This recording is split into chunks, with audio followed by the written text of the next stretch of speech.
Yeah, we're back in the shop with a bunch of new projects to work on. But one of the first ones, well, I'll go through the new stuff.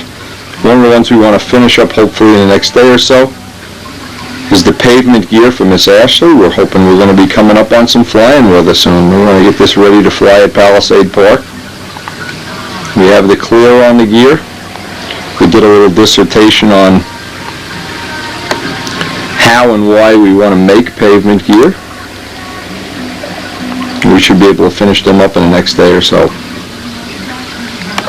Now on the last tape, Les Demet gave me a real helpful hand in getting the ink on the wing. The next step on this is going to be to ink the flaps and then do all the airbrush shading, the little weathering and shading that we're going to do. That's going to be our secondary project. The first thing I want to do is go through the mail and see some of the new stuff that's just come in. First thing, we got a photo of Walt Brownells. He's got the fuse in silver now, but this looks like a giant plane. I'm sure we're going to see this at the Nats, though. I know Walt's working on it regularly. It's in Brodak silver now. This looks like an exciting project. There's so many exciting projects, and just to mention again, Joe Adamusco and Dave Downey are researching out that Hawk biplane as a future project. I am excited as can be about all of these projects. I'm just blown away by how many new things are being built by people. Nice, exciting new projects that I think years ago people would never have attempted. It's going to be a great flying year. Now, when Chris Cox was here, we had a visit with him. I made kind of a little a trade with him. I wanted to try one of these tanks. This is a tank, an exact design of Behringer, who's got some unique four-stroke technology we'd like to learn about. This looks pretty interesting here. What's nice about this is this would now connect to the carburetor. So that's a nice little upgrade for well, for anybody using a Sato or a four-stroke with the carb in the back.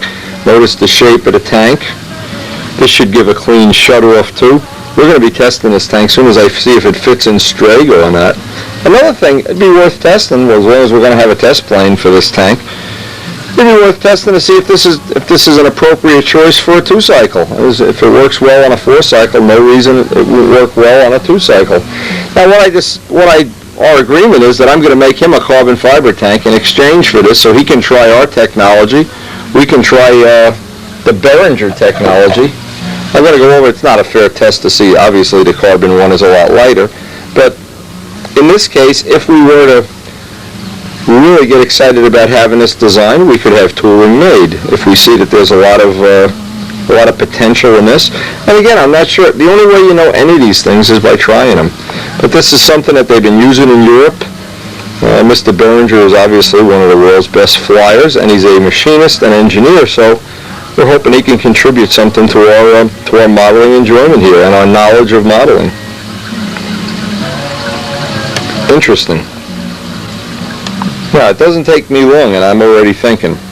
And I'm thinking, okay, now if this seems to work as a way of, the idea is that the carburetor on a four-strokes, you need to be able to butt this right up on the carburetor. Now, what happens when you connect this tube winds up becoming a snake and going up into the carburetor fitting, or the Venturi fitting. Well, and we have one of Mr. Behringer's Venturis here, too. I was wondering, well, maybe this is worth trying on a tank, is we can locate a vent in here. We can make I wouldn't say a test, but kind of a copy of how he's done it. See, you learn from everything. At least I do. I try to learn from everything. And of course, we still have the bubble jet tank, the one with the bladder that has no air, so in essence it should have, could have, would have, and maybe will have, we don't know that for a fact yet, an ability to basically never have an air bubble in your fuel system.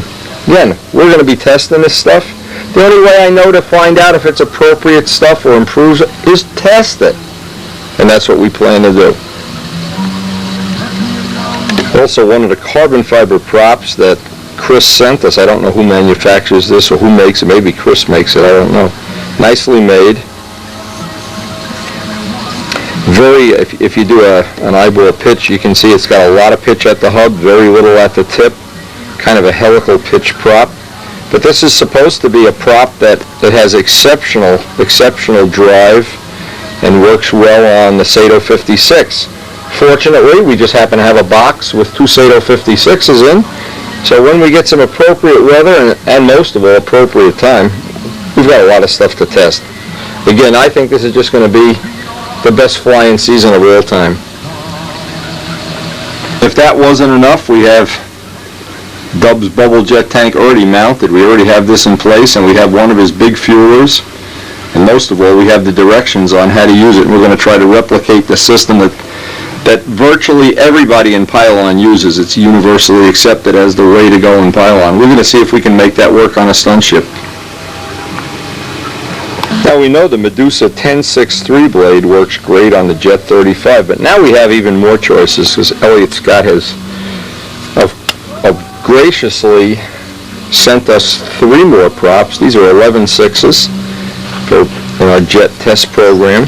And if you've never seen one of these up close and personal, these are probably, the workmanship is absolutely beautiful.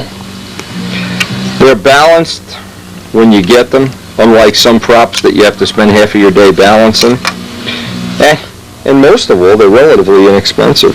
One of the things I would suggest everybody try, one of the things I'd love to try, and I'm not sure we're ever going to get to this point in time and space, but I would love to get one of their 12-inch props, pitch it for a jet, get it running where we just have the right load and the right pull, and then send it back to Medusa and maybe have them make us a replica of our own prop.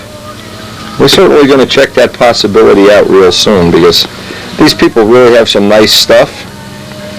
And I don't think it's readily accepted in the United States yet that they have such nice quality stuff, but this looks like it may become one of the prop choices for the B-25. So without further ado, we have to get down to the shop and get some work done. There's so many new things. My head is spinning. My head is spinning when I'm sleeping. It's hard to imagine how many exciting things are all happening and how many other people are working on interesting projects at exactly the same time.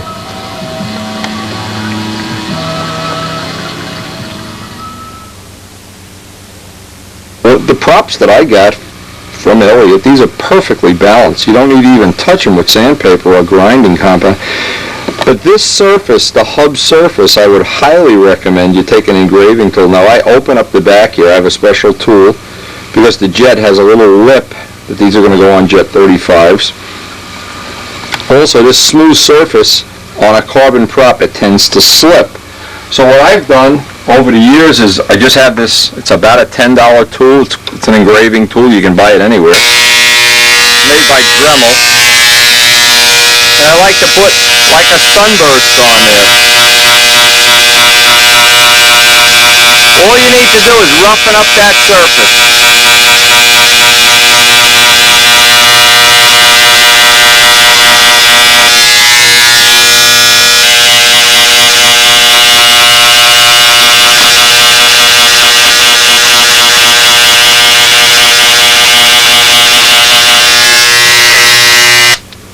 It only takes a minute, but now you have a grip.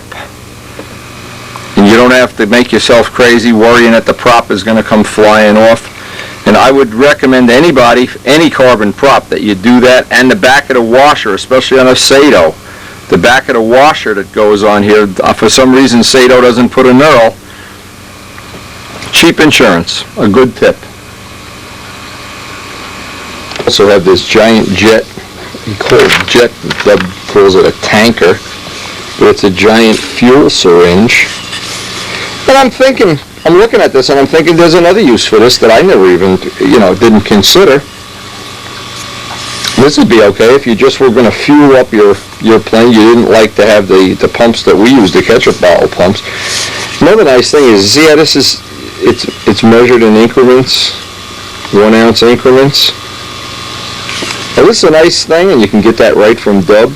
It's a double O-ring, so you're not prone to get a leak. It works with a giant large Sullivan filter, and the biggest thing it comes with is directions.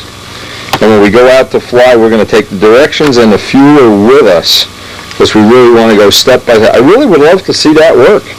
That's a problem for everybody that has a profile plane, and 99% of the people, maybe that even have fuselage planes, could benefit by not ever having air bubbles in the tank. And the pylon people obviously have that technology down pat, and Dub is perfectly willing to share it with us, so why shouldn't we try it? All right, back down the shop. One of the next steps is to get some, maybe 2 or 3 more coats of clear on these landing gear. We've been putting this off because of all the terrible weather we've had lately. I'd love to be able to do this on a bright sunny day, get the last coats of clear. It's the last ones that really count. But these will be when they're all done, these will be our pavement gear for Miss Ashley. And once I get that out of the way, I'm going to put the clear on that right now, and then I'll be ready to start working on the flaps for the B-25.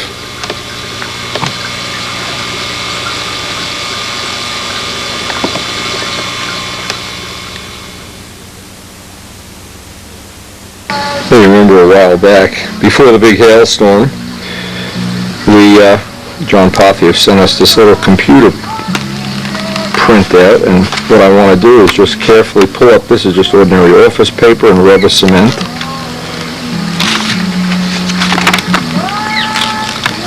Looks like we have a pretty good mask here. Rubber cement almost never pulls up the paint because it's just a low-tack type of adhesive.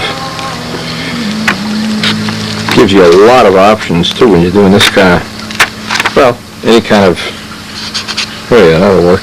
Now I'm going to outline this at any place that doesn't look just right. I'll outline it with a black pen, I guess. First we'll ink the plane and see how we like that.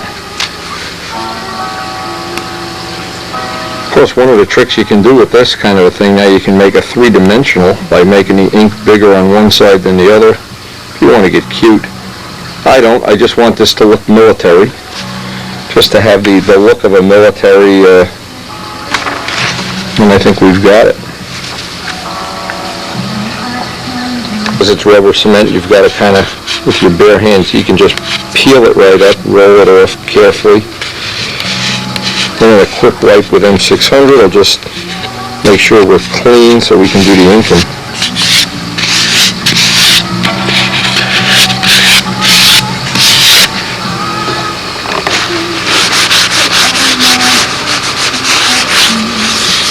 Now we'll assemble all the flap little sections onto the wing, and I hope today we'll get the flap inked. We're ready to shoot some clear. The highlighting done. Now of course we have all our books. We're going to dig out the books to try to get this as realistic as possible, using as many of the factory lines as we can, but once you put this all together, it's just hard to describe seeing it in real life. It's quite a big model. Once it's all in one piece, I'm not sure. I guess it's one of the things we're going to find out when it sits out at the end of the lines. Anyway, let me look at what we can do to simulate the proper ink work for the flaps. The first thing I can see is the aileron splits inboard of this panel line, so I can lay out where that split normally would be, and then create a little template for that trim tab. I think that'll be, and I'll, of course, start on the bottom and then work up to the top. I've got the break, which would be the break between the aileron and what would be the flap on a scale plane. And when I put them on both pieces and they just go inboard, it looks like we have the proportion right that would be aileron to flap. Again, we're working in a world of interpolation, and you just can't measure it and go out, and you're looking more for an illusion than anything else. The next thing is I want to make up a little, that the trim tab is quite large.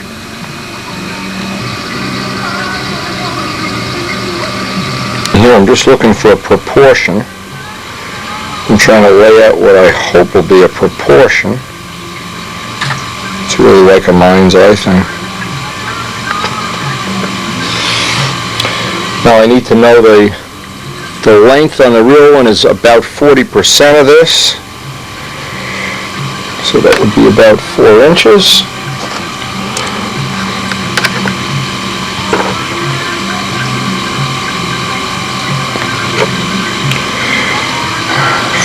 That'll do it.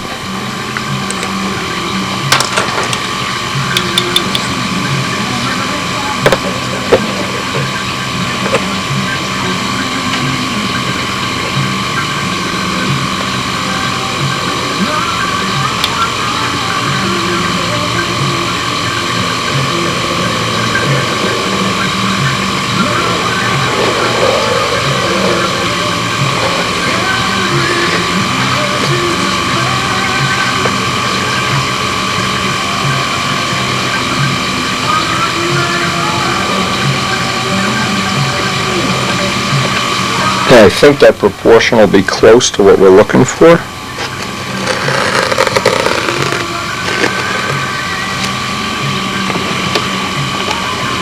Now there's a line that goes on the front. There's actually 2 lines, and then there's a line that continues out this way. Most of these lines is really, it's just a matter of interpolation, because we really can't make exact scale copies of these lines because we've in some way changed and enlarged the shape of the wing. But what we can do is get as close to what we have on the factory drawing as possible.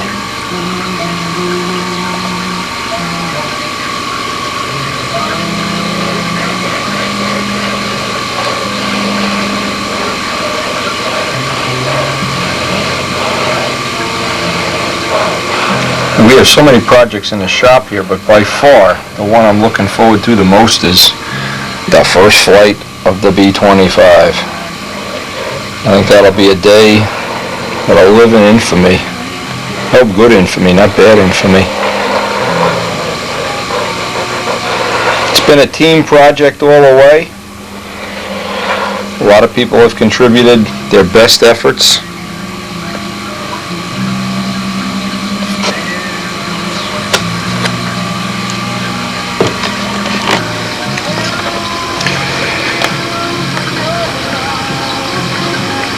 We need this soft ruler here because we're going up around a curve.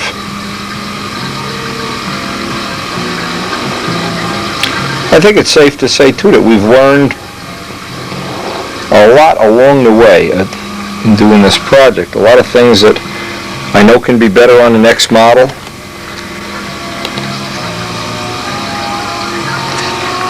Let that dry. On the real ship, that trim tab line, maybe they have trim tabs on the flaps on these. It carries right over to the end, so we're going to continue that line right down all the way. And I think what we've been able to accomplish here is that we really have a set of ink lines that's, it certainly gives the illusion of being scale without being scale, without being an inch for inch. I'd say it's more like a caricature than a photograph.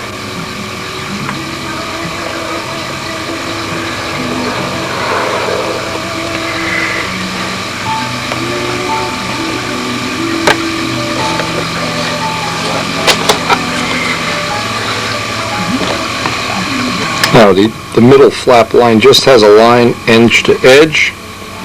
Of course, we're going to have a border on both sides and a line in the front that would define the same way we had it that defines the hinge line, because that isn't going to be scale no matter what we do. Real easy, and it's a method that I've used with really excellent results without a lot of work even. Of just laying out 1/8 inch tape and the outlines that I want to accomplish. It just gives me reference lines.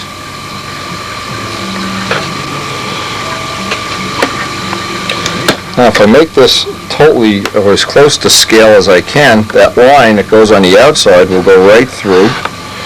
So I can just measure up and get an exact line. Same thing back here, I can get that almost exact.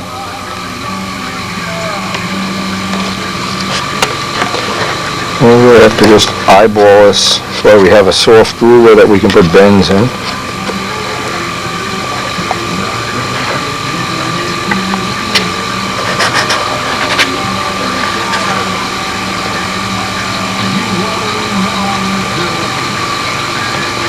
Oh, look at this. Look at this. When the camera's running, you're supposed to not make mistakes. You do make a mistake, and we've done this before. And just wipe it right off. Keep the big knuckles out of the way.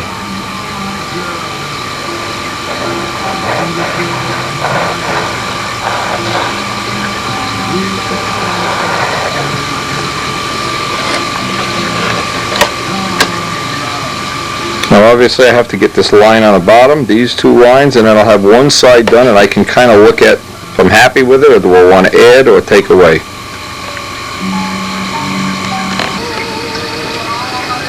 Now with one bottom flap kind of laid out, it's time for breakfast in our house. We'll go upstairs and have breakfast. Have another cup of coffee and think about how I want to do it. Do I want to add anything? Because once I do both sides I have to continue that line right around. And that of course has to be real accurate.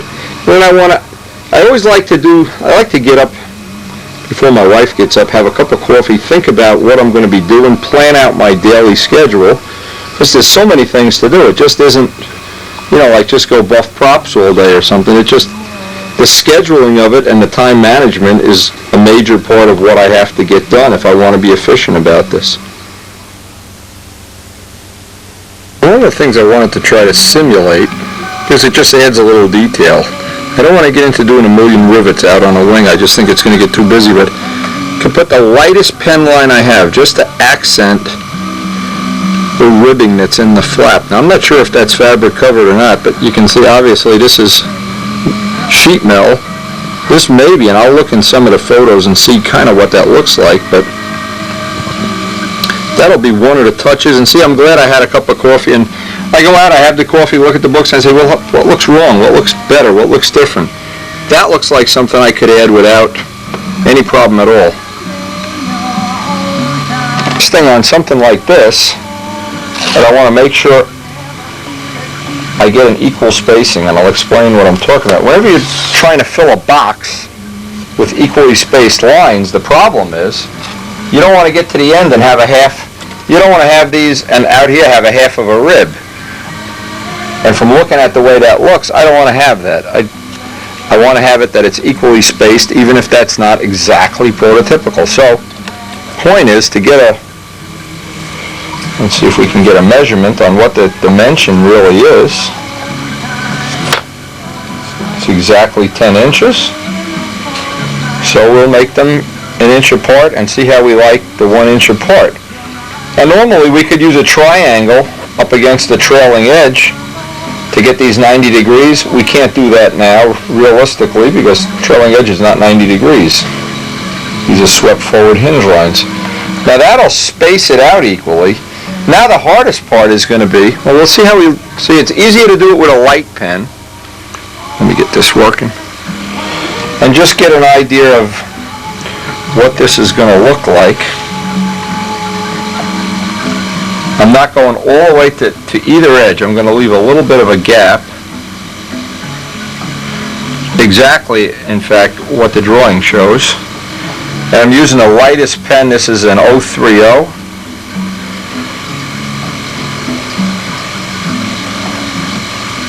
So because I want to get the bottom. The other day I had Les here, and he was 2 sets of eyes. It was making a lot of the decisions real easy. But I'm here alone today, so far anyway. And I'm eyeballing up 90 degrees because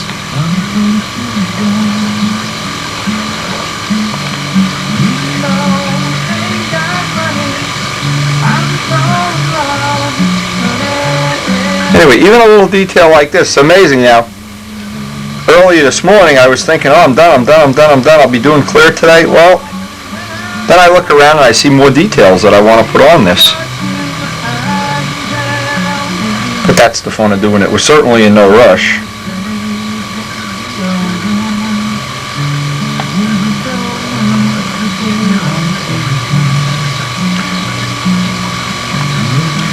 It's funny, I've worked on some pretty labor-intensive projects in my lifetime, renovating houses and working on this house in particular, but this one is certainly up there with the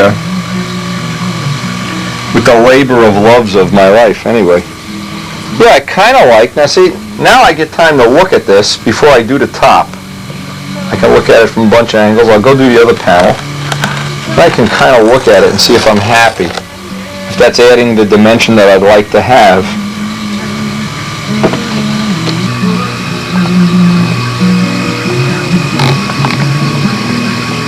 And once that's shaded in, I think that'll, see, the lines don't connect. That's what kind of gives it the illusion that it's just the high points of a fabric covered surface.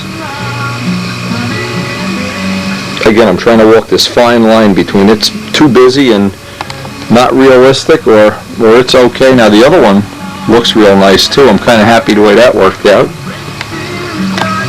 Yeah, I won't really know until I get all the shading done on it. Alright, I think we're ready to flip it over, and the first thing, once it's flipped over, I have to run these lines around the whole perimeter to make sure I'm not doing the top. Any line that goes to an edge has to be done so that both sides are relatively equal anyway. The first thing I need to do is accurately get where this line rolls around the flap, so to speak. This is not a really great template either. Not even sure that's going to work. I don't think so.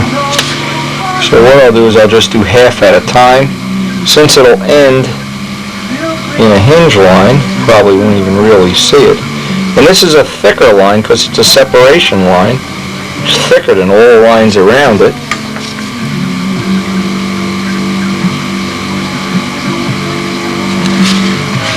What I need is 2 dots to connect.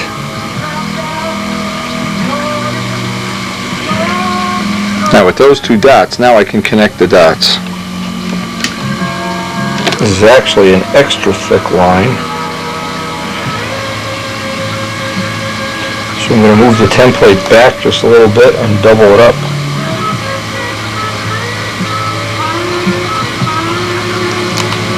That's going to be a high definition line. In here I'm trying to, with a very fine pen, this is an 030, get all the bottom lines totally even. A lot of them are off just the thickness of an 030 pen line.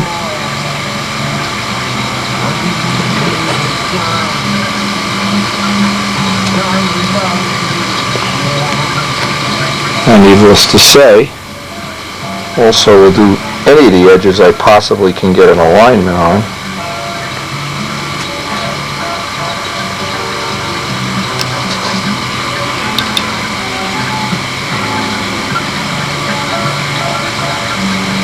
There's a nice crisp edge when you can do this. Of course, these are supposed to look like military lettering font.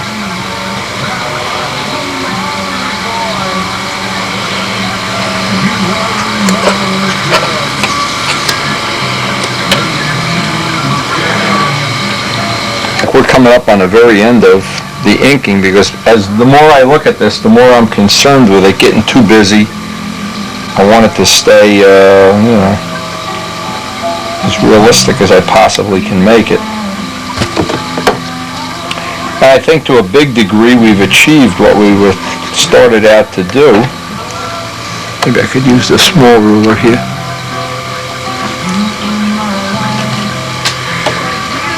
And I hope you've picked up some information that will add to your enjoyment of modeling about inking, because it's certainly one of the techniques that you can use to separate your plane from the crowd. Add a little detail, no matter what, even if it's a profile, even if it's the simplest basic model, you can use it for practice.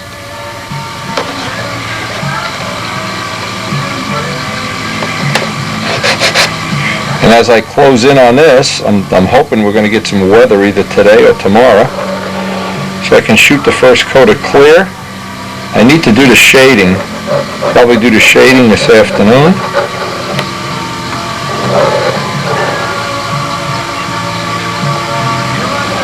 And we'll be ready. It's been a long journey. We'll be ready for put some clear on this.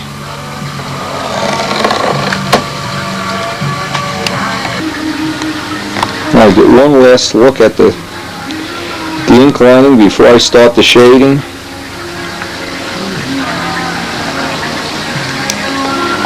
Again, I've been really careful not to get it to look too busy and too unrealistic. I think almost every line that's on here appears in some way on our documentation, so it does look, from far away, it looks exceptionally realistic.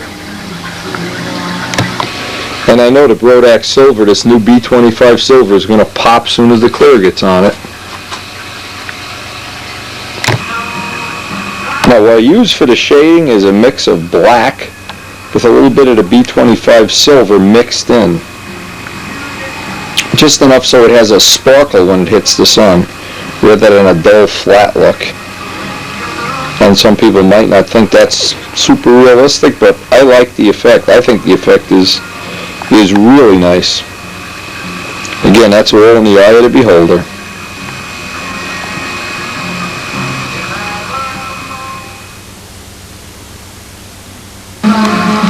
Before I do the shading, I just wanted to look at this in one piece and see if any of the places that I wanted to add a couple of ink lines to. Look at it from several different angles and areas. See if we really do have the look of the B25. Because it really is an illusion. It really isn't scale. And I don't know how much we can cheat before we get caught. But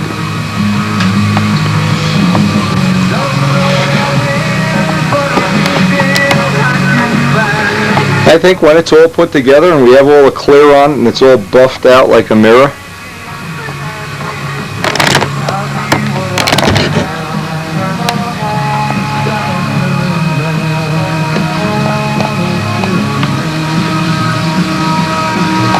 you got to look at it from a lot of different angles.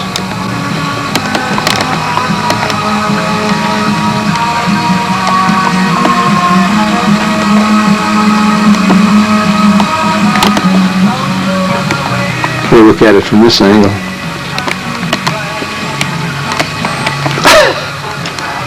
Not sure. Not sure. I think it's going to look like a B25 though. A wild prediction. Alright, I'm ready to start the shading and get some clear on. Looks like we have a pseudo day. The wind is blowing 100 miles an hour, but at least the humidity is not out of control.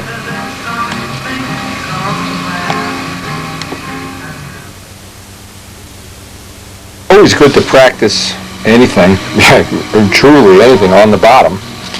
In this case, all of our shading of the panel lines is going to be very light. We're trying for a very light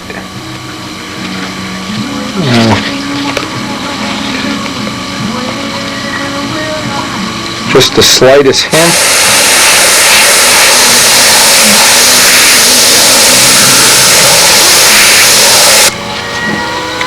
And if in doubt, lighter is better than darker.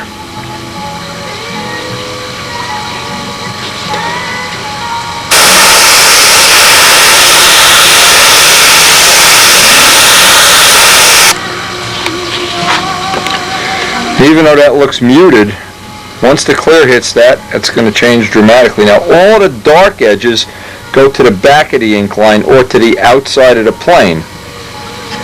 So when we do this one, and we'll just give that a second to dry,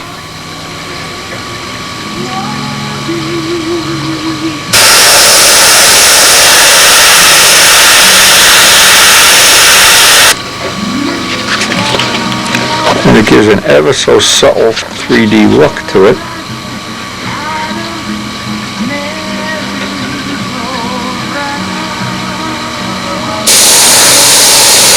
Start on the paper, very lightly just let it run out onto the part and bring it back to the paper.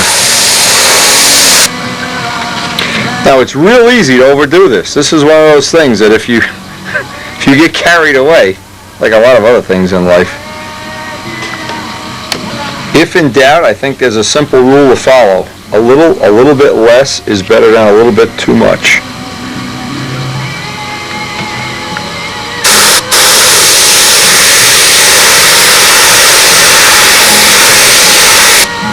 And you can be pretty creative about this, especially with the silver. The silver shows up, you know, if you were doing a darker color like a red, well, it wouldn't really show up as much.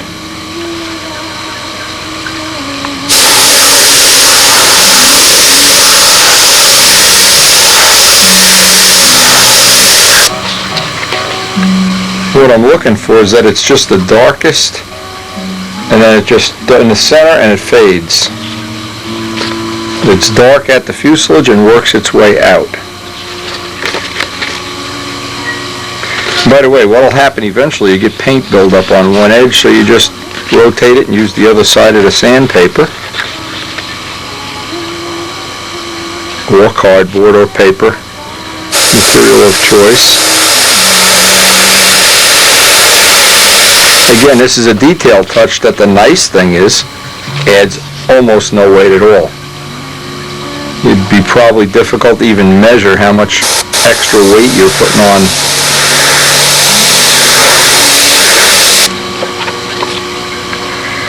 Very subtle, very soft.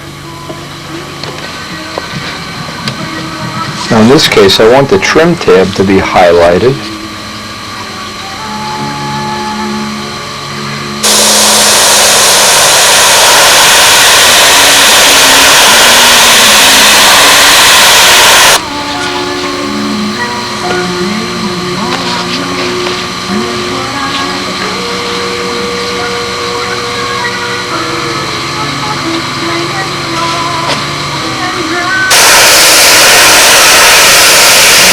And by the way, if you're not happy with any of this, you can always go back over it and darken it, but it's really hard to make it lighter at some point in time.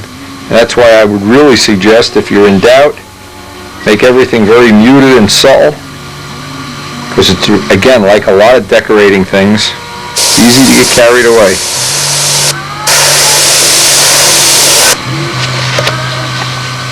But it really does add a nice, every time I do this, I did the Typhoon, get excited about the 3D look. Now, a lot of people think this is real difficult to do. It isn't.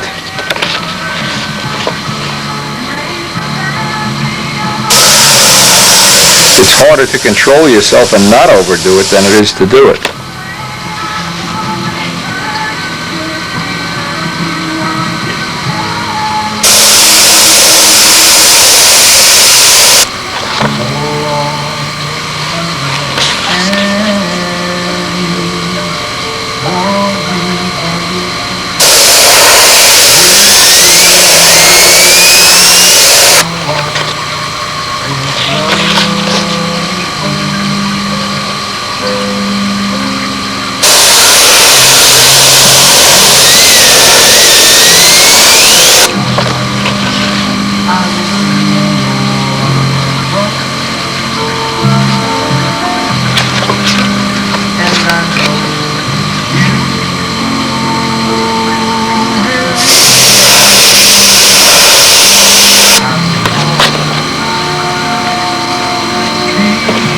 Also create a little bit of a 3D effect. What I've done is make a template up here.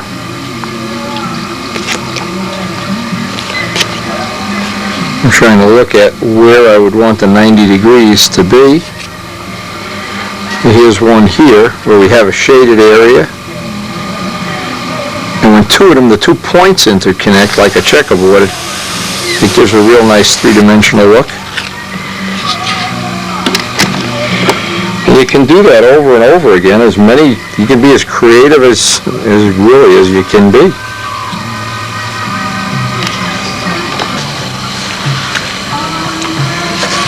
And on a big area like the wing, we can just start at one end, get a feel for how much highlighting we want.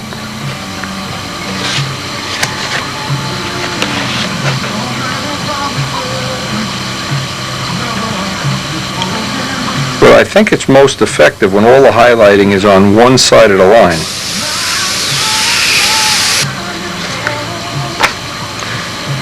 Now we also are looking at all the highlighting should be behind. So the first thing I can do is get the corner in here.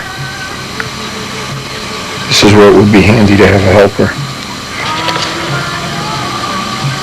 Somebody to just physically hold things. You can get all the little corners. You can see it doesn't take much, and all of a sudden it's coming to life. We can keep our general. I'm going to have to block this up some.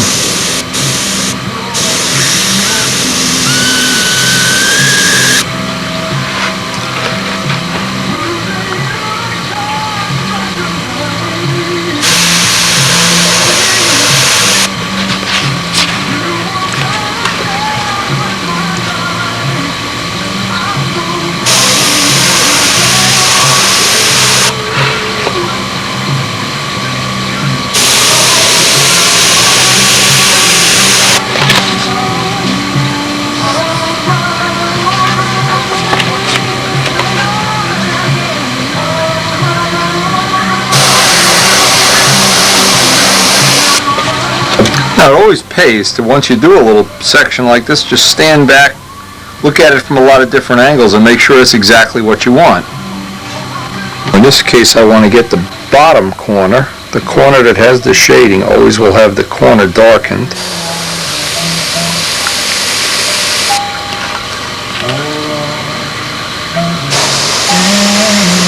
That really adds a little three-dimensional look too.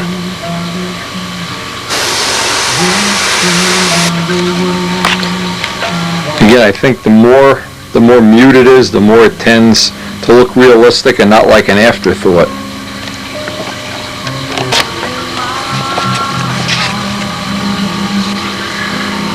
And again, I'm trying to be careful not to overdo it. It's very, very muted.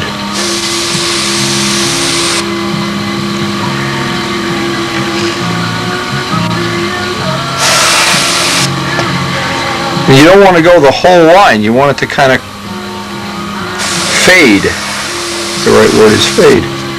Not be a solid, like an airbrushing stripe. Little spots where it's darker, little spots where it's lighter.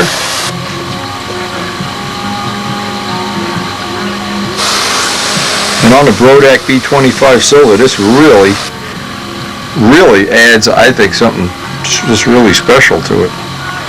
Without a lot of extra work, and with no weight at all, and so these are good things.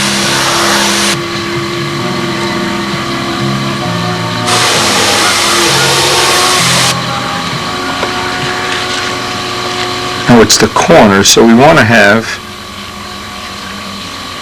the corner cuts.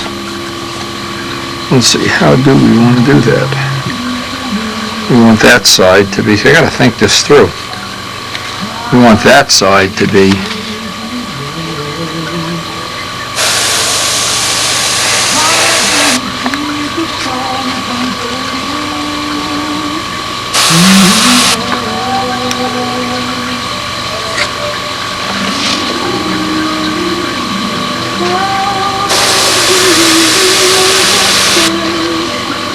I think once you do this, you find out it's not that difficult to do.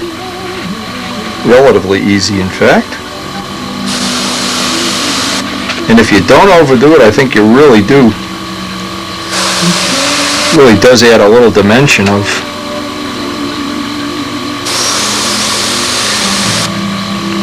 of something that wouldn't be there if we just painted silver and walked away.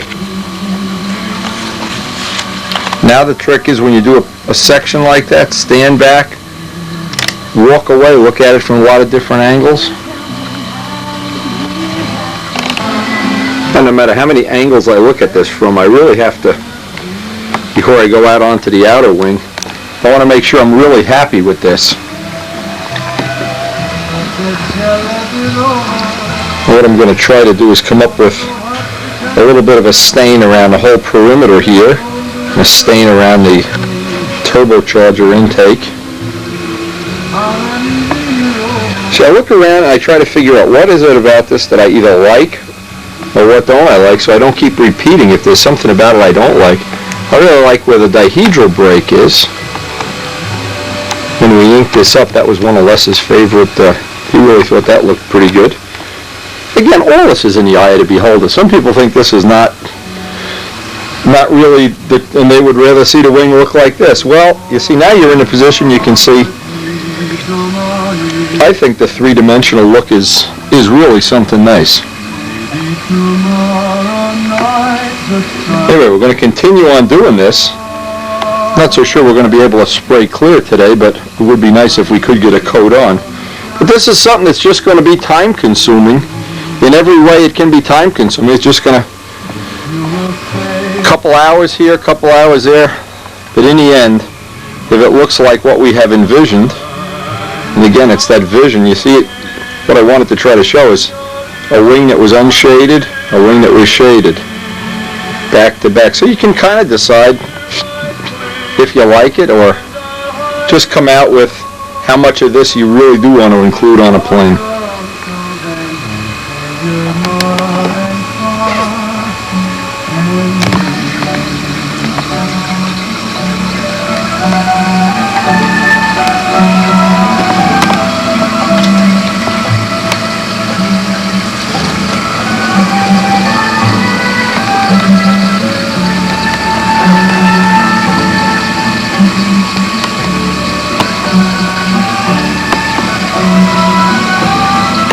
I wanted it to try to look like this was stains that were coming out of the cowling. They all agree that we should let the money. Again, we're going to ultimately paint everything inside the cowling black. There's a thing in here right now.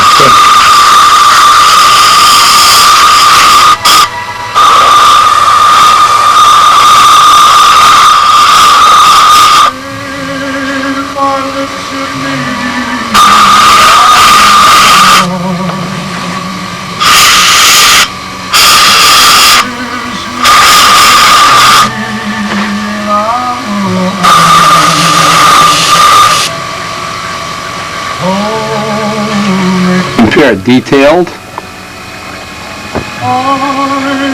You can basically decide just how much of that you want to carry through with. Now we have a reference because we want to try to put pretty much the same amount of detailing on one side as on the other side, so it'll look kind of symmetrical. I wouldn't want the shading to be a whole lot darker on one side than the other. And I can kind of look back and forth and see how much I've got.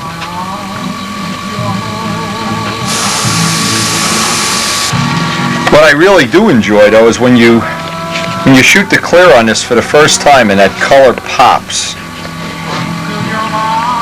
Like a lot of the Brodak candy colors, they look very soft until you actually hit them with clear.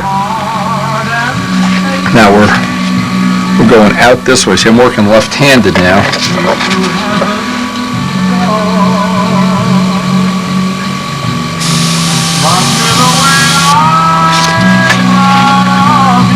I don't see any reason anybody that really wanted to do this kind of... This would look really effective on a white plane, by the way. I was just thinking of that. Like an old Stingray kind of plane, an Olympic. Actually, it looks good on a B25 silver, though. I really like this. But again, I might be a little prejudiced, just a little bit. Now I need to put in the corners. And again, I'm looking left to right.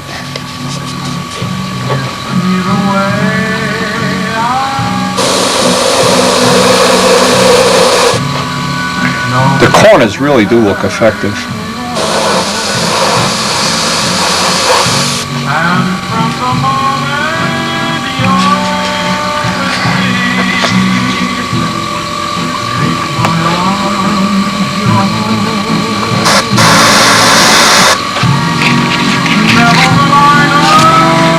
Now I have to make a couple of short templates to get in here.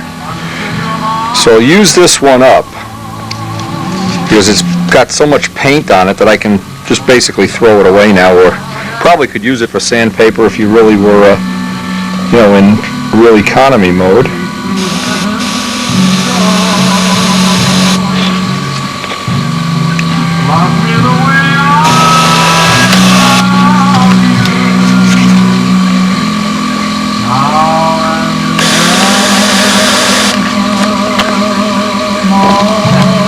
Now to critique the whole wing in one piece to make sure it's balanced.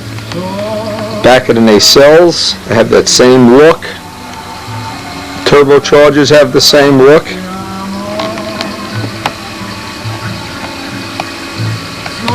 And basically the only thing left to do here is flip this over, do the bottom exactly the same. And if we have time, get some clear spray, or else hope that tomorrow is going to be a better day for shooting the first coat of clear on this and seeing how all these inclines are going to hopefully, I call it pop, but it's probably a better word.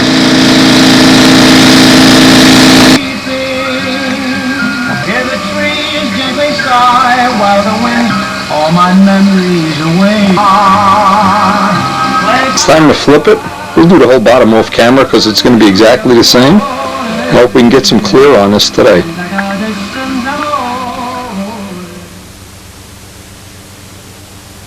So yesterday I put the first coat of clear on everything. Today we'll try to get the second coat on. Looks like we're going to have a decent enough day for spray painting, so we're going to try to space it out. Maybe get a coat on early in the morning, a coat on late in the afternoon. We'll just have to play it by ear with the weather. The only problem here, it's a little chilly this morning, but as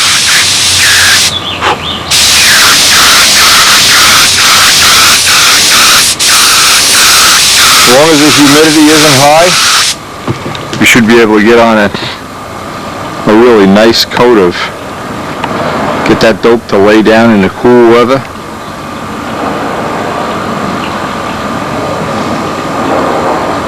It's starting to look real good for 2 coats of clear.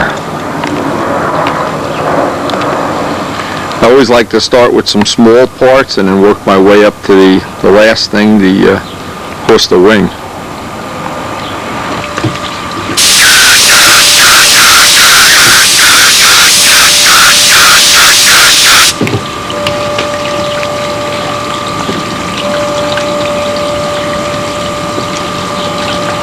In this cool weather, and it's cool today, it's 40 degrees. This is going to, as long as there's no humidity, the cool weather is not a problem. So far it looks like we really have lucked out with the weather here. Let those first little parts dry up. No hint of fogging whatsoever.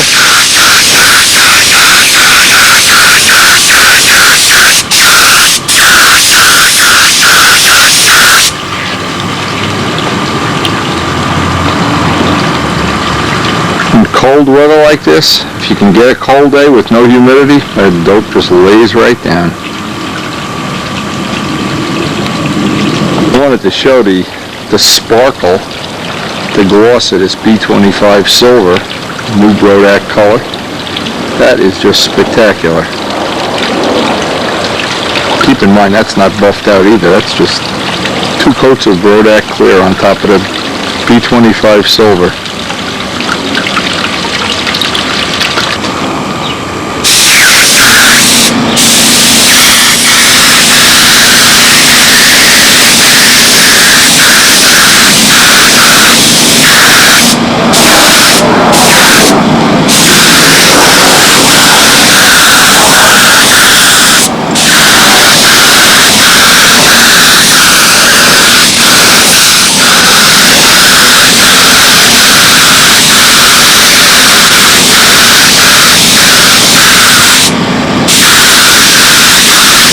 where those highlights are, when that sun hits the highlights, has that little hint of sparkle in it.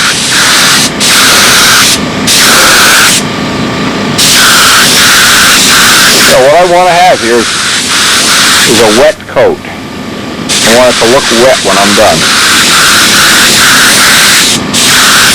And there's a fine point at which it's wet, and then a little bit more and you get a wrinkle.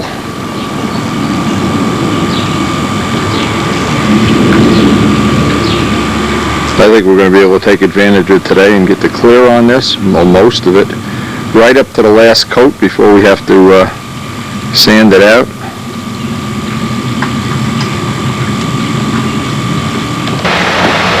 Well, that's the second coat of clear on. That's going to dry.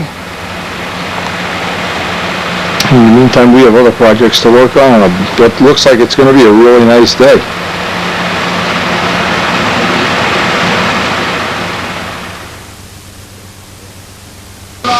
Well, we put the last coat of clear on this yesterday, so it's dried, and that's what it looks like.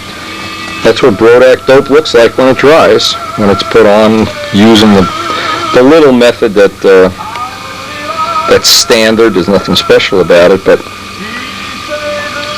now the next thing I want to do, I want to put the wheels on. I want to clean this up just a little bit. I want to put the wheels on, get the tape off it, and then I want to double check that nothing has changed. I want to go over there to Miss Ashley because we may be coming up on some flying time here. You never can tell. Around here, you never can tell if it's hailstorms, snowstorms, stun heaven. It could all change in a minute. Now, if you look close, because this dope is only 1 day old, now it's always better. You've got a lot of the roughness on it. It's always best if you can wait a couple of days. The longer you wait, the better it'll be, of course. In this case, what I like to do is, because I want to get the plane ready, I'm very, I wouldn't call it rushing it, but I want to get this done while our other dope is drying, which is always one of my goals, is to have something drying. So step one is to take some 1200 sandpaper, and this will be a little get ready kind of routine. What's going to happen is we're almost ready to do the sanding and buffing on the fuselage next couple of days, but I would like to get the dope on the wing and the flaps and things drying while I'm buffing this. In this little part, I can put this on, and then we can really go out and test the gear. One of the things I wanted to do, I want that in the bank. So when I get to the gnats, I can just put these gear on and hopefully not have a lot else to worry about. The grass gear can stay on while we're flying at the club field, where it really is bumpy and you don't want to flip the plane over, because with the tar gear in place, on grass the plane would have a tendency to nose over and possibly, in a worst case scenario, break the rudder. So that's the first step, is to get it blocked out flat. Now you can see there aren't any, well, you got a couple little moon craters here. Basically that's what we're looking for, is a nice flat, totally flat surface. Had a problem with doing dope that's really not totally cured. It's soft, so you have to kind of baby it. Of course, we're using Gorham silver polish.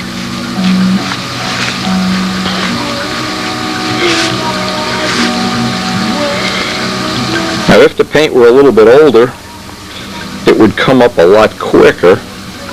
In this case, it really does take a little bit extra. But remember, what we're doing is a hard shell, quick finish.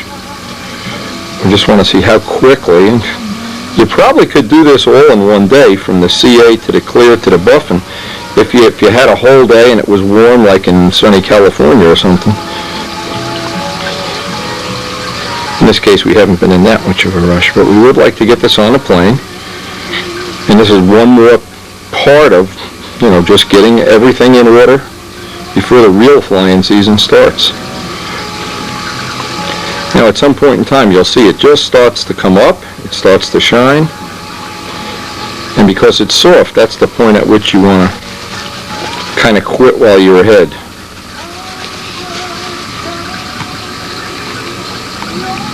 and has that nice lacquer glow now. But we don't want to wax it.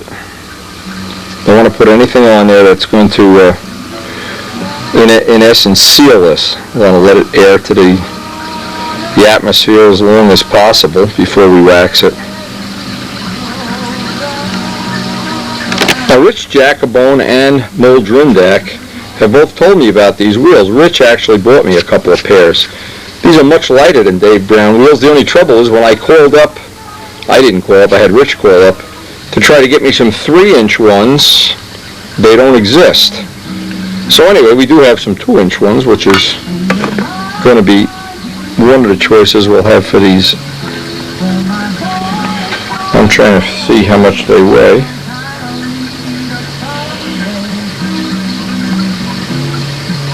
They're less than 4 grams each. So 4 grams would... That's the lightest 2-inch wheel I know of. Now, but there's something else significant about these. And I think they come from a place in Tennessee. But you could call Rich Jacobone or Mold Rindak and find out. What happens with Dave Brown wheels is you leave, and you can see what happened on my Typhoon. What happened is over the winter they get flat. Well, these, Mold and Rich both said they don't go flat. Well, we're going to find out. The other thing is we got to find out what the wear ratio is for these. And that's another problem. And when they wear out too quickly, that's not a great thing either. Now, yeah, we have to drill them out. They're too small. So the first thing is going to be to drill these out. I have to do, because these are drilled differently, I need to drill one size a little bit larger, about a 130. And when I drilled this size, you can see how much slop is in there, because I'm going to put an eyelet.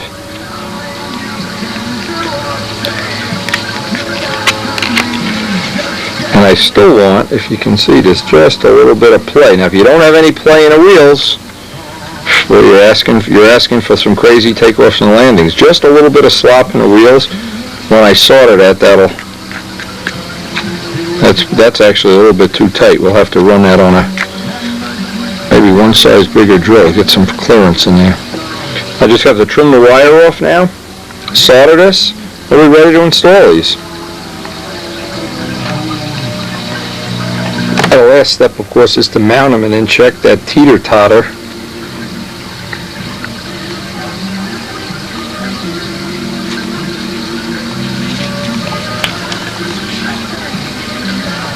For a one-day-old finish, that's not bad. Now, in this angle, you can see just how far forward the gear that we made for flying at the club field are. They're quite a ways forward.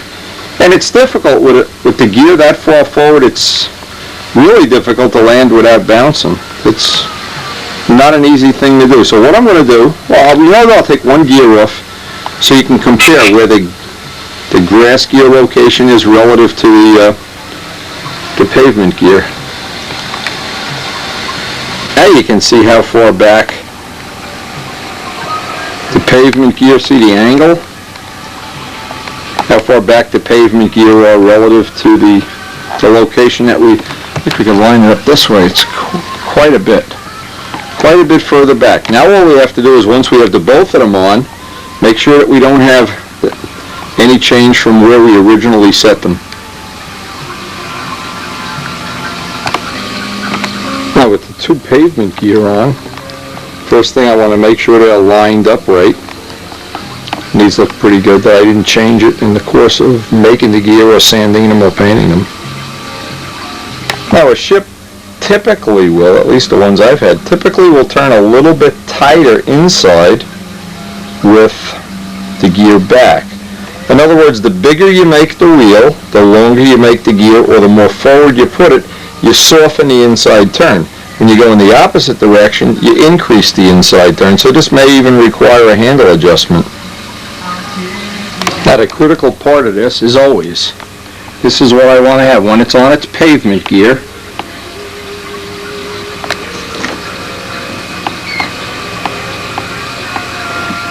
But it just drops ever so gradually.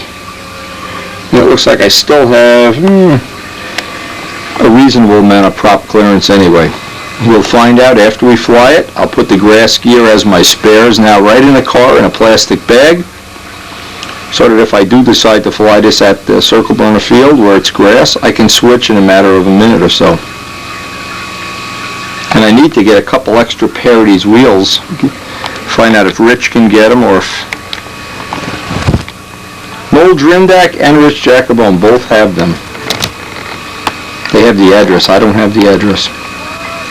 I store these in the van with a lot of other, of course, spare parts. It's a good idea to put each one in a sandwich bag and then put the both of them together in one big sandwich bag.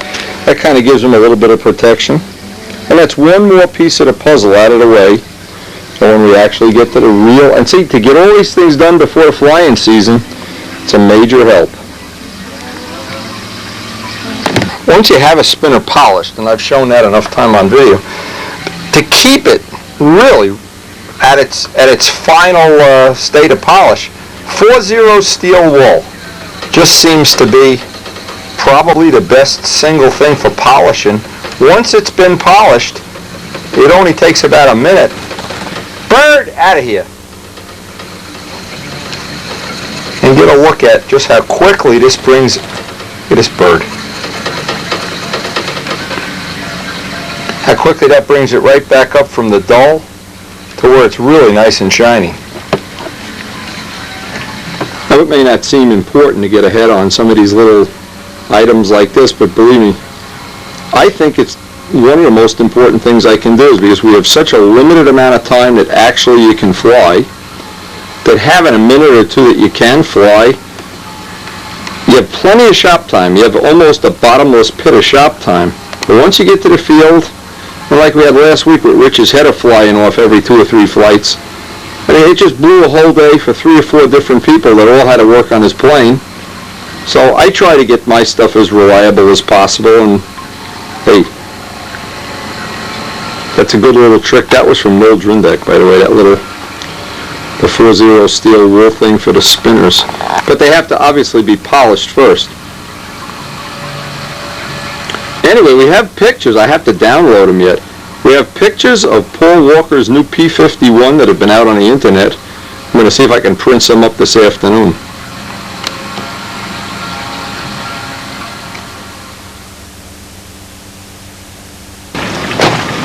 Now, because we're trying to get ready for some flying sessions, one of the things I wanted to try, and I guess I should be, see, this is always a good idea too, is practice in your backyard. Not at the flying field when everybody could be flying. I have Dubjet's tanker here.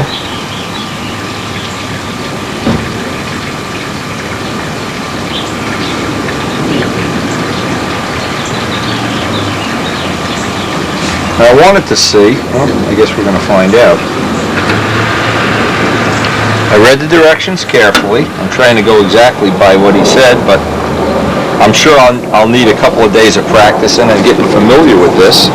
Now the idea is to pull out a vacuum until there's absolutely no air bubbles, and a little bit of back pressure. I can see air bubbles coming out of that right now. Not sure if you can see this from the camera angle we have. But what this is doing is collapsing the bladder down. Again, the reason we didn't have success with this the first time, Dub's thought was that, well, it's right in the directions that you really can't use a SIG fueler. Now, we don't have all the air bubbles out.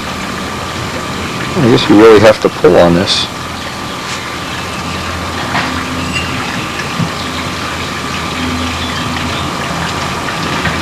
Again, I'm going to need some practice. I see that air bubbles went in there, so that's not going to be a fair test.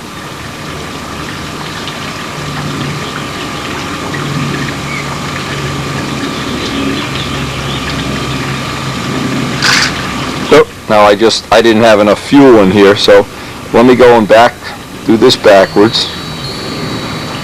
I can see the bladder inside filling.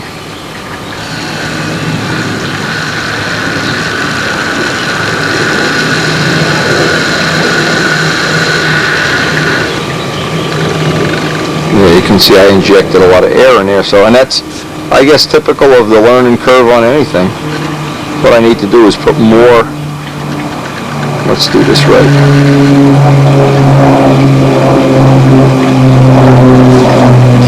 That should have emptied it.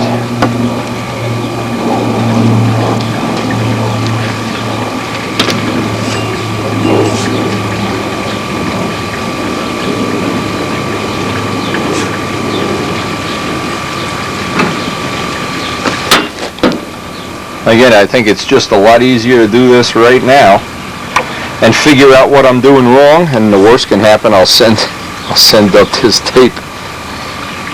I want to pull out the rest of, here come the air bubbles, and I can see them going up through the bubbles. This is what should have happened the first time.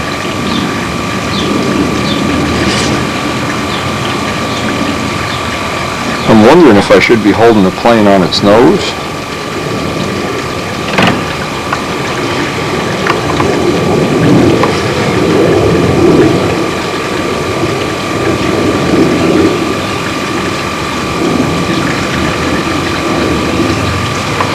Now see, I'm going to have to call Dub because there's still air bubbles in there. Now, let's just see if...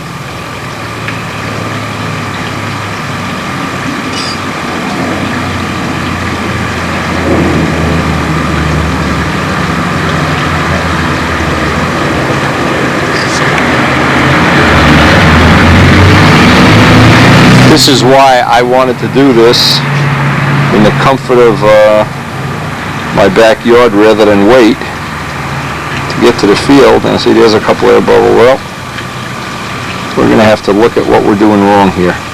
Heaven forbid I should have to read the directions.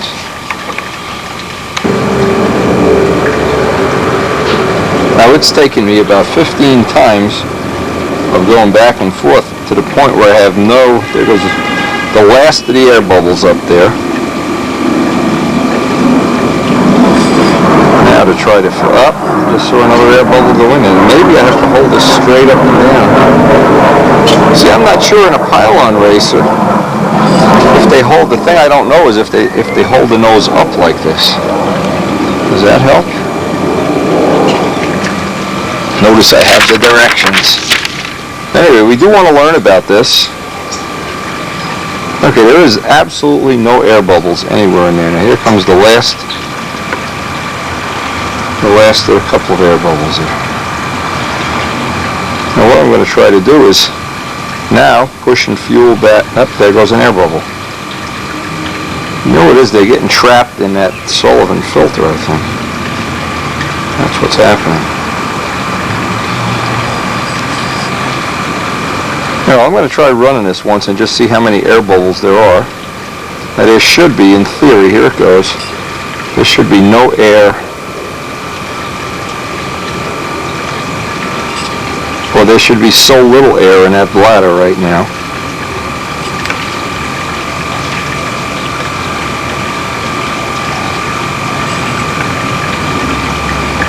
Okay, that's definitely full.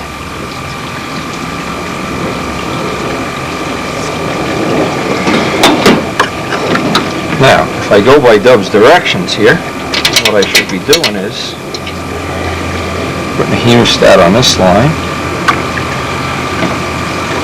That still had some pressure on it. Anyway, learning new stuff is always exactly like this. It's a nuisance. That off. Obviously there's a little pressure that pushes the fuel in there. Oh, help, help.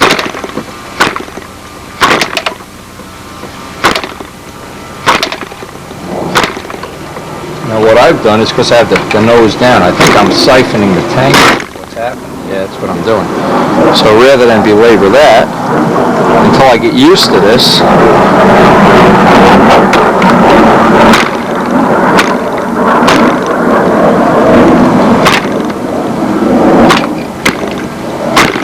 now it's just, I just flooded it out because I had the pressure off the hemostat. I didn't want any air to go back into the tank.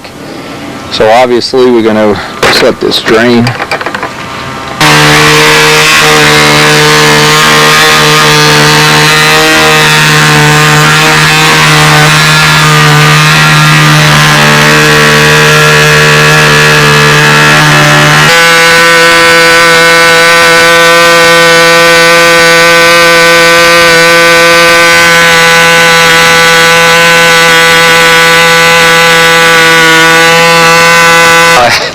have to tell you, that was amazing. Because we've had even a carbon fiber tank on this plane and other tanks. We've had the metal tank, the original one, and while you were adjusting the needle valve, you could see air bubbles going through there. There's no doubt about it. Right until the very end, and I mean the end when it shuts off, there was not one single bubble in that fuel. Now, granted, it took me 3 days to figure this out, but a little longer than I anticipated. I always think I'm smarter than I am, but I guess I'm not. But anyway, now the test is to fly it at the field. And we're going to have to be waiting for weather for that, of course. And we have those 11-inch props to test. But if there's potential here, and I really think there is, that I'm just going to practice a couple more times filling it, draining it, filling it, draining it, because I really, when we do get to the field, and on a profile, it's real significant on a profile. Anytime you have a profile, just look around and see what's happening. See if you see bubbles going up into the fuel line. And I mean not one. I watched that for about 7 minutes while it was running. And not one bubble. So I have to think we've learned something, and learning something is always the primary objective. I also learned another thing. These props are so sharp, that little flipper that I had, it cut the end right off the flipper. So I've gone to the next size of heavier duty tubing. We may have to go to a chicken sink. Those are razor blades. Boy, they're like APC props. I hadn't really flooded the motor out until that time, so I never got it to really kick back. Anyway, we've learned, and I hope I can pass that. We're going to test this more. I'm very excited about it. And I may be able to get that in Strega. I don't know. If you're interested, you can always order up one of these tanks and the fueler right from Dubjet, right off the website.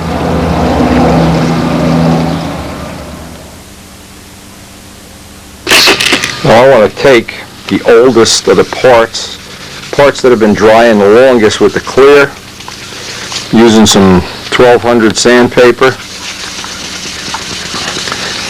Get them flat dull, and we're going to start buffing this part out. The oldest part, the part that's been drying the longest. And the longer you let it dry, the quicker and easier it'll sand and buff up.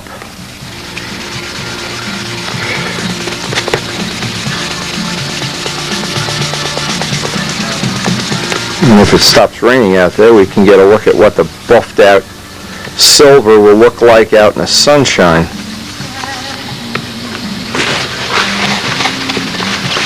So what we're looking for is that it'll be flat. It'll be dull and flat. This spot here should be done. You can see what that looks like. It's kind of dull, kind of flat. The flatter, it even feels different. You could feel the difference, and that's what makes a buffed out dope finish so nice, is the feel. When you pick up the model, you just can feel it. Next step, I want to get some gorums out, of course, and see what this is going to look like once it's buffed up.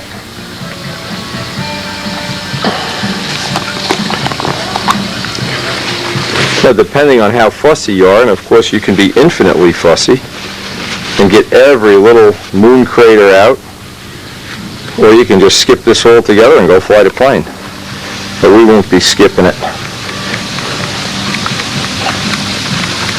It's best to do a small area at once, probably the size of a playing card or something like that.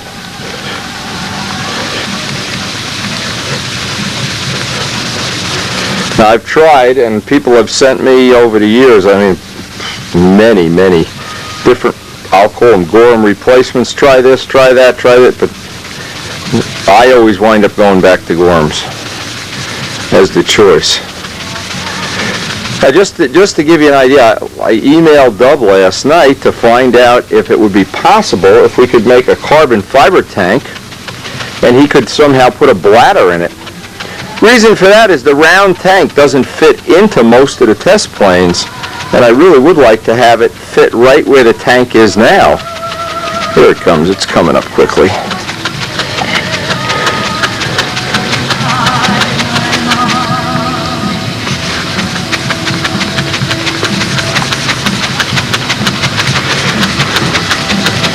And because it's a rainy day, I'm guessing we're going to just buff part after part, try to get as much of this buffed while the rest of the dope is drying. Now, I wanted to do this without further ado so I could get some idea of what quality of finish you have here. 1200 sandpaper, Gorham's.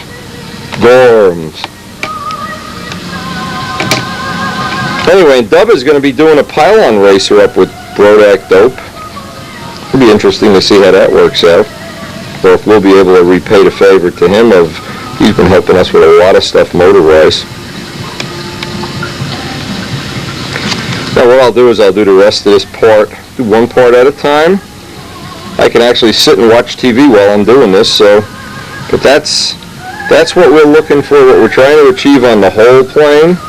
And the idea is always have the parts drying while you're working on it. If you painted the whole plane in one day, I'm not sure, maybe a smaller plane, a less complex plane, but this way we always have something we're working on, always something that's out in the field, and believe me, this has no wax on it. You can see, I haven't cut the camera, you can see, if we were to put wax on this, and we don't want to wax this until the day we're going to put fuel in the model.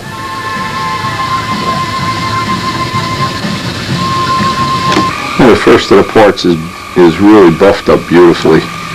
This is one of the things about Brodak dope that's different than all the other products, is how easy it buffs up, how quick it buffs up, and once it's buffed, just needs a light waxing or whatever before you put some fuel in the plane.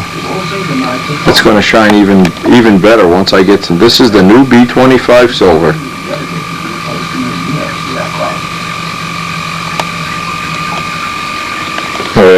You can see how flat this is all sanded out.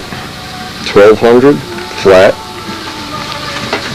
I wanted to see what some of the other colors we're going to buff up like. We've already got the stab and elevators done, but we don't have anything of the blue done. And the candy apple blue is one of the brightest, absolutely brightest colors if you're going to do a painted on canopy or just as a color to use on a traditional stunner.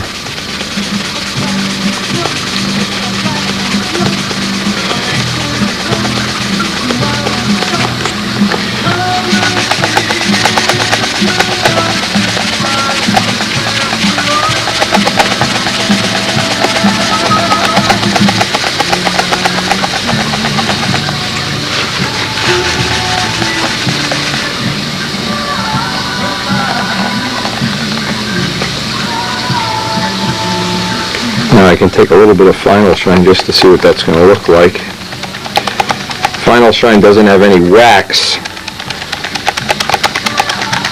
so it's perfect for this kind of where you just want to see what the color is going to buff up like. And we'll just see how many hours of buffing we can put in today, because every hour that we're putting in, the paint on the ring and on the other parts that we put the clear on is sitting over there drying.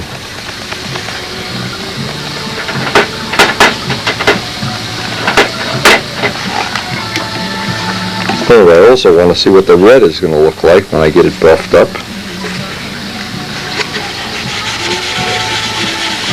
The stab and elevator is just buffed up beautifully. That was just...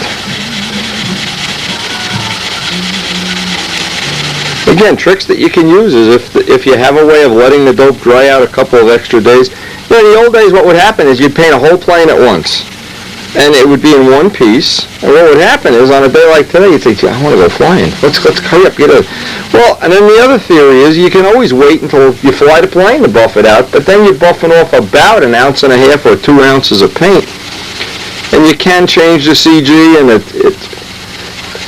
most people, when they take their new model out for the first time during the year, they want it to be pretty so everybody can look at it and go, wow, oh my God, you're the king of the universe, or something similar to that. Now that brings it halfway.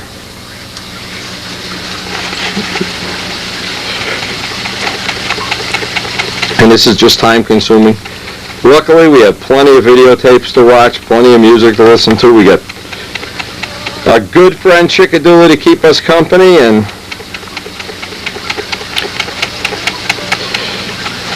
So every time I do this, and I know everybody that, whenever somebody's in the shop and they see this, the paint buff up like this, they really do like. But that's something everybody, at least everybody I know, wants to have, is that beautiful buffed out, dope finish. It's hard not to appreciate that. Even when I was a kid and I'd see the champions of the time have the models that were all buffed out, oh boy, it used to make me so jealous.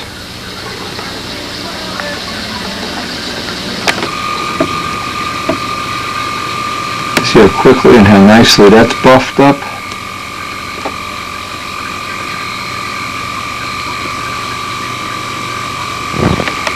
Well, I love that color blue. That blue for the windows. Ooh. Mike's painted on, Mike Kajeski's painted on canopy was done with the same Bodak candy apple blue. Boy, does that look nice. I like that.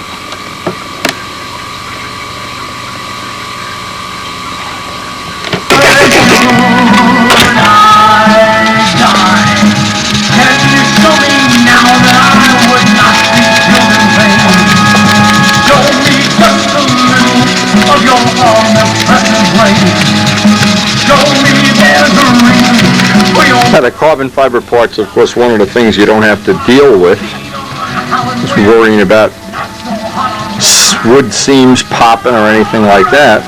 You can just pretty much bear right down on it.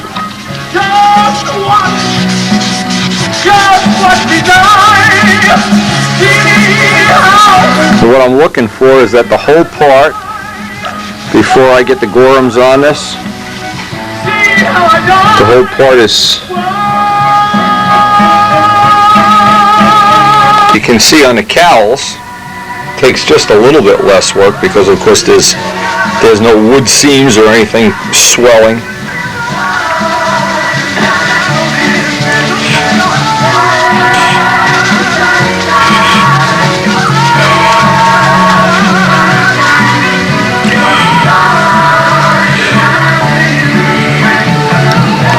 Get an idea how that's going to look when that whole cowl is buffed out.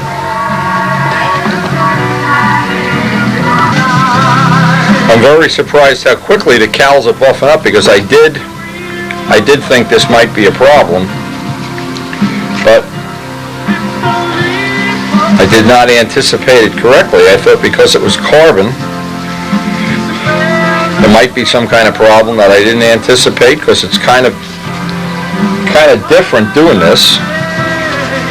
Dope buffs right up, and that's what I like. Boy, I've been thinking about that Dub Jet bubble tank, and that has the potential, if I can figure out a way, and if anybody out there has an idea, I'll be all ears. Kind of a shut-off valve that you could mount to the side of the plane like a needle valve, so that you could fill that tank before you went out to the circle, and then turn that little valve so it wouldn't siphon. Because even Dub has told me it's a problem that once you fill it, you have to put forceps on it. Well, yeah, I had trouble with it yesterday too. But I'm thinking somebody in the world of RC must make a little shut-off valve that you could just mount there.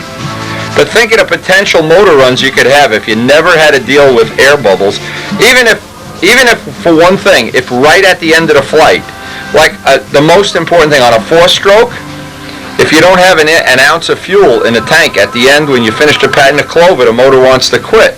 Well, half an ounce or whatever, maybe less than an ounce. But what that does, it goes right to the end and just shuts the motor off. You don't get 10 laps of that real lean where the motor's killing itself in dead lean mode. Just gets to the end and it's just like pinching a fuel line. So I'm trying to give some thought to that. I'm going to talk to Noel Drindak. He's one of the people that's aware of all these little gizmos and things they make in the world of RC. But a little shut-off valve would do it. Just a little. And it isn't as big a deal as I'm thinking of one thing. See, this is the thing. When you're buffing something out, I hope I'm getting this point across. You have hour after hour here. You can either watch Speed Vision or watch Windy videos or something, but it's to come up with ideas. Now, the idea is, when I buy supplies for my indoor fish, I always see these little turn valves. I just wonder if they would be fuel-proof. The real good way to find out, just go buy a few of them. So maybe in my jaunt tonight, when I take Karen shopping, I'll run over to the pet supply place See what kind of little shut-off valves they have. Because imagine now, once you fill a tank, you don't want air to bleed back in. You want to let fuel come out and then shut it. And right there is where you want it. Now, when you start the engine, open the valve, choke it. Kind of like that system Paul Walker had where he had little... I have to ask Paul what kind of little shut-off valves he had. Maybe he made it himself. And it's not a big, difficult thing to do. It's just that... See, it's time management. If I spend an hour in a workshop making shut-off valves, I'd rather be buff and paint. And this is the reason why. Because at the end of buff and paint, you always have something that you're happy with. Anyway, these are coming out better than I thought they would. And I'm thinking about that tank every minute. Well, this was a good session. We got a lot of the parts now. Just a little inventory of where we are. All of these little parts here, stabbing elevators. When the cowls are buffed out, tomorrow when we come down the shop, we're going to work on this. I guess the fuselage is going to be a one-day operation. But what that'll do is it'll give me plenty of time for this wing to be drying up, and then it'll be ready for a sand out. This way we're making real good use of the time.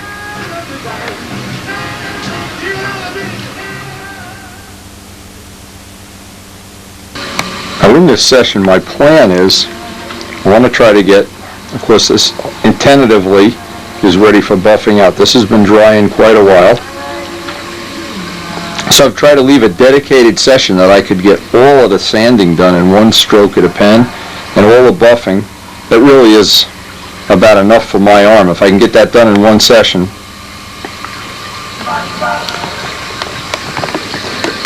And I'm looking around just to see that I haven't missed any spots. I don't have any repairs anywhere.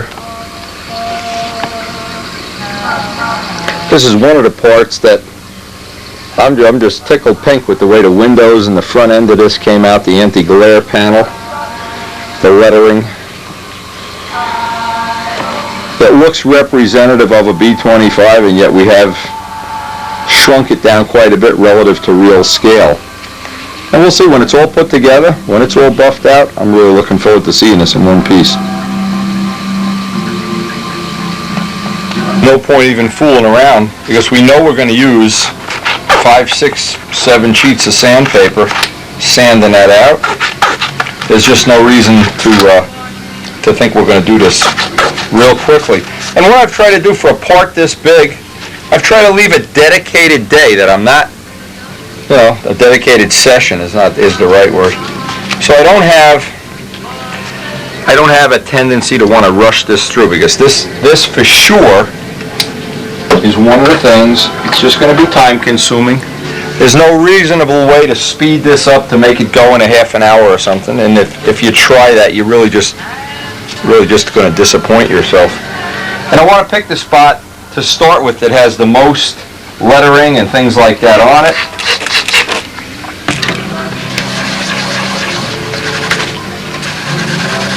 And at 1200 sandpaper, I've tried 1500, I've tried 2000, I've tried 1000. 1200 seems, from my way of doing it, seems to be the best compromise. It leaves no scratches.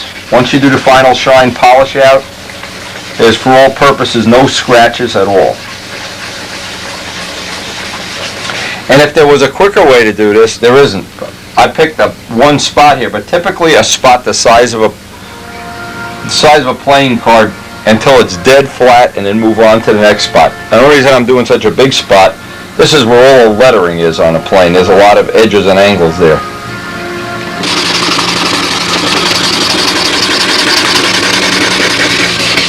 Anytime I try to cheat the system a little and try to use, say, 600 for the final sand out, you always wind up with scratches.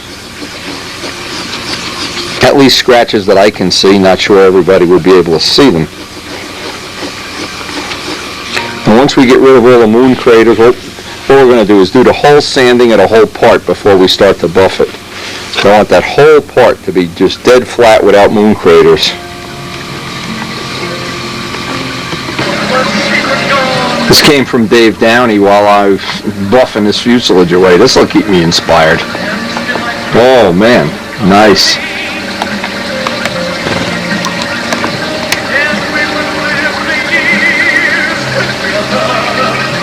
Anyway, I'm really excited.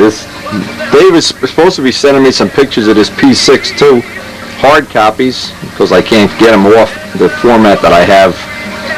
Right here, they come in a different format than I'm able to use from Dave, so he's been sending them this way. Let's get back to buffing. I like it. I'll take it.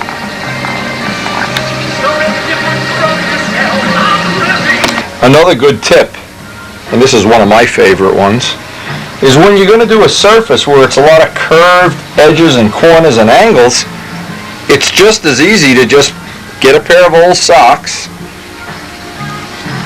put a little bit of Gorham's on each one of the socks.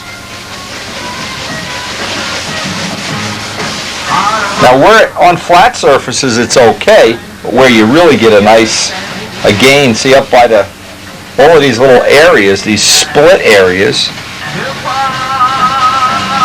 And this has been a tip that's been on videos for years, but it's one that a lot of people, once they do it, they say, wow, what a great idea.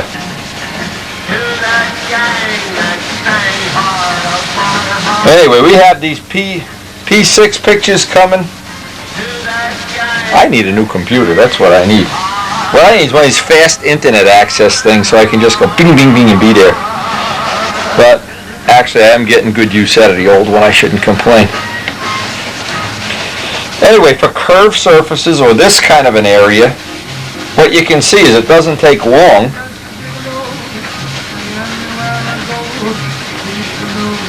And when you're done, you can basically just wash the socks.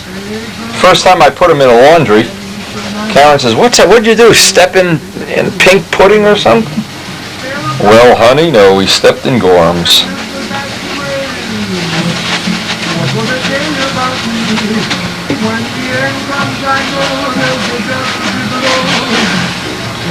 Now, another exciting development that's just happened in the last couple of days is we've been in contact with Wild Bill Netzband, of course, who really is one of the most knowledgeable people about aerodynamics that I've ever known.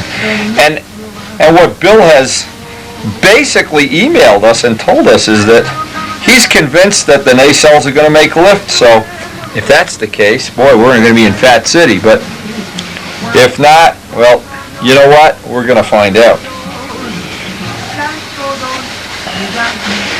Okay, I don't want to belabor the point. You can see how quickly, because what happens is the socks, everywhere you're touching the plane, you're buffing it at the same time. So it doesn't take long, and it comes right to life. Now I'm just getting ready, putting a final shine on this, because I want to see what it's going to be like. This is the last thing I'm going to be able to do today. And tomorrow we'll get down and sand the rest of these parts out.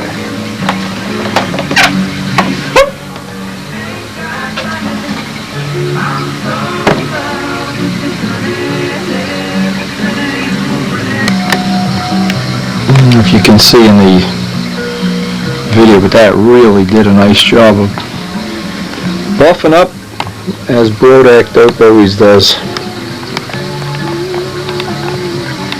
Now I got one other thing that came in the mail today I want to put on the video, just for general interest purposes.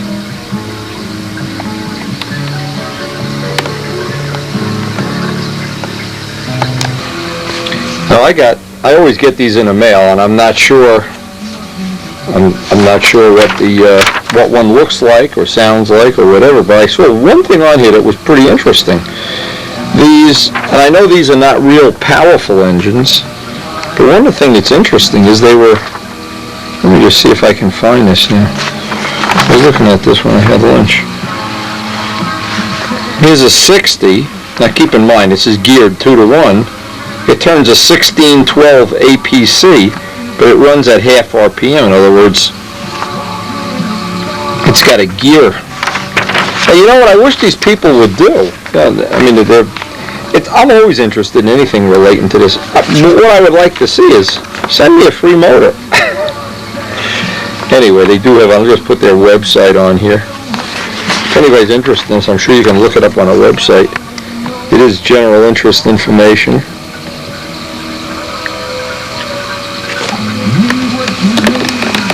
But this 4-stroke it's geared 2-to-1 and the cylinder is in line with the crank.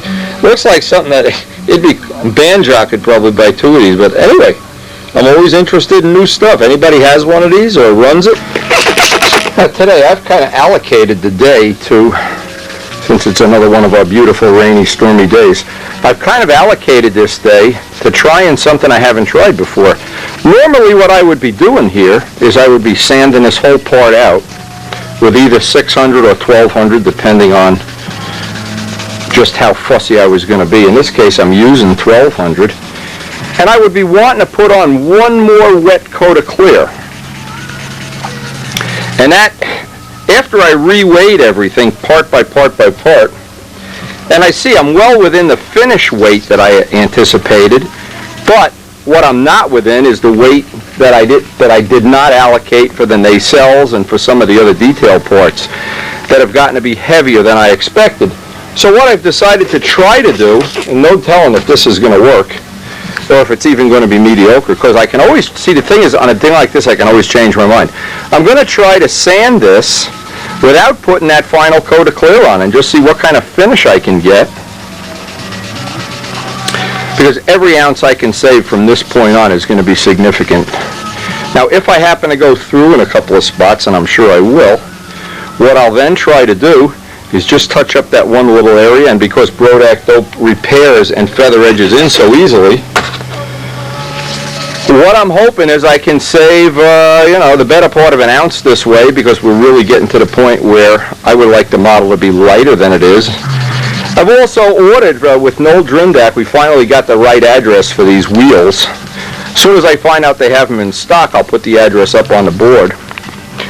But in the past, when I've called that Hobby Lobby or whatever it is, number one, they either don't answer the phone or they put you on hold for an hour. So I've been kind of hoping I could get through and see if they have these in stock, because they are significantly lighter than the wheels we have, and that's all we're looking for right now is light. Now I won't know until I actually get the full buffing on this out if this is going to pay, but up here you can see that I need to do a little more sanding. No sense putting a whole lot of it on camera, but if I can get away without putting the extra coat of clear on what will amount to be the wings and the flaps, it'll be the better part of an ounce that I can save this way. If it doesn't, obviously I'm going to have to wipe it all down with M600 and shoot on another coat of clear, but we'll give it an all-time try first. See, it didn't look so bad to begin with. If this was really rough, I would be worried, but it looks like I'm probably 80-90% sure I'm going to get away with cheating the system here a little bit on the clear. Now the only problem with doing this is I'm going to be really ultra careful especially on edges and around corners, that I'm not going through. And normally what will happen, as soon as the paint starts to shine, I keep buffing them up. Well, as soon as it starts shining the way I'm happy with, I'm going to kind of quit while I'm ahead. Because at this point in time, even saving a half an ounce, a quarter of an ounce, some amount, even a small amount, will be well worth the effort.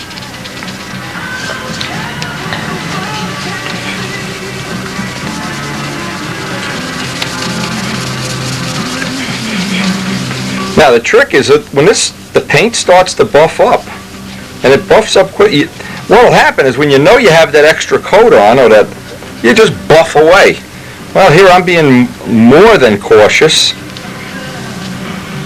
being super cautious, because I really don't want to have to repair anything. And if I can get away without the repair and having this buffing, in the next couple of days I'll have the buffing done, and I can start setting up the hardware in the plane. I actually start putting the plane together and getting it in one piece, and that of course is one of the major goals.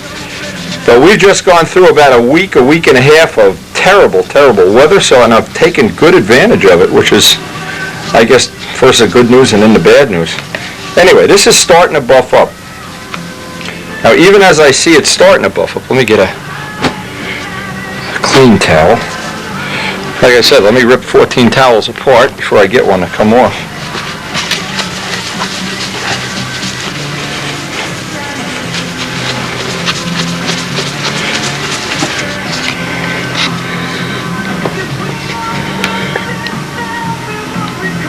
Now I'm not sure you can see it on the video, but the The Brodak Silver really is a nice color. I'm finishing up one part after another. We're into the flaps already. A little bit of final shine over the Gorham's polish. I have not found something that's better or less expensive, and when something's the cheapest and the best, well, it's kind of something you could recommend. Now we are really pushing this by not having this extra clear on here, and I'm just afraid we're going to start seeing ink lines disappear, but so far we haven't. So far maybe we're lucky.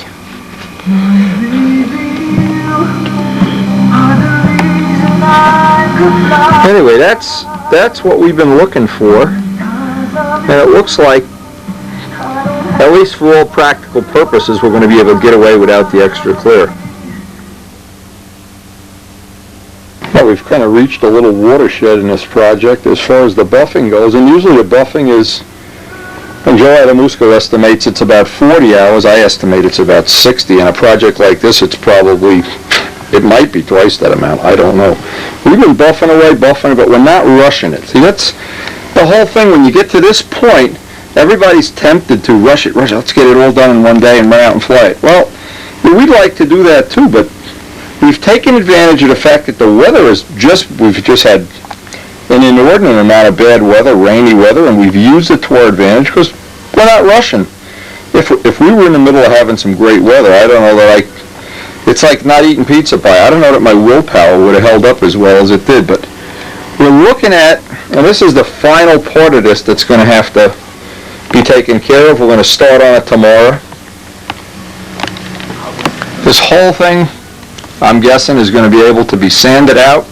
I'm going to try to avoid getting that last coat of clear on this, and if I can, again, that'll be one of the dominoes will fall in our favor for a change. But that's a good I wouldn't want to start that in the middle of a day. I want to start it when I'm fresh, energetic, have a good cup of coffee, probably 2 days, day on the bottom, day on the top might be realistic. You just can't rush through it at this point in time. It's just time consuming. But when you get it done, and when it's really nicely done, well, you really have something you can be proud of, and that's what we're trying to achieve. Not a time window standard, but a quality standard.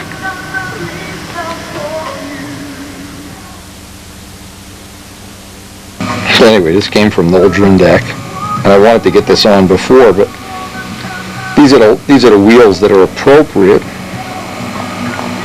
And we ordered up a whole bunch of them. Here's the thing is, we have the gram weights right here. It's the 3-inch ones that they're 2 7/8. The ones I'm concerned with, they're 12.3. The ones we already have are about 20, so the saving would be about a half an ounce for the pair, assuming they look scale enough that we're going to be happy with them. Anyway, the phone number, and let's get this on here. See, they say their hours are 9 to 5. Don't bother calling at 9 o'clock. They're in a different time zone. Here's the phone number, 615-373-1444. Their email, sales@hobbylobby.com with an underscore in between. And as soon as we get these in stock, we'll do I ordered $45 worth of these wheels, so I already have them on Miss Ashley, and they seem to be, well, what I'm concerned with is that I want to replace a pair of wheels every 2 days at the Nats. Anyway, this is one thing you might want to add to your little arsenal of things to try to lighten up the plane.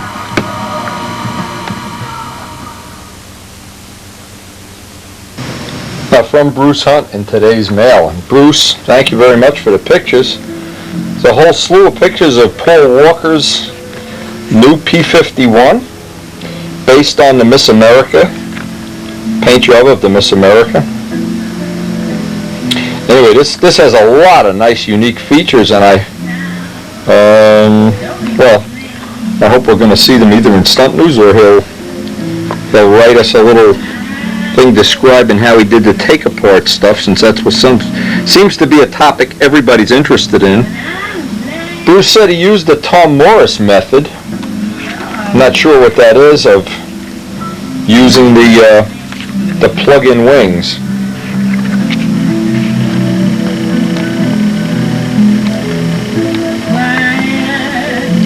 Anyway, this is such a nice set of pictures. There's some really nice detailed stuff here. I sent some of these down to Kent Tyser. Kent Tyser's trying to drum up some new paint job here.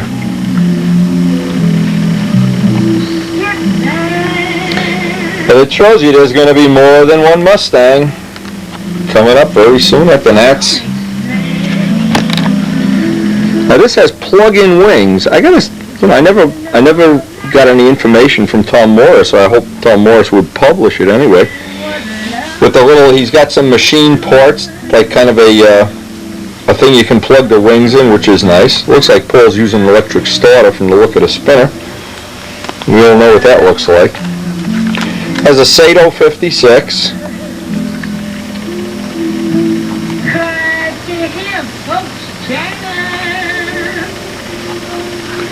Anyway, Bruce, we really appreciate these pictures. You can, it doesn't say on the back of any of them, like things like what the plane weighs.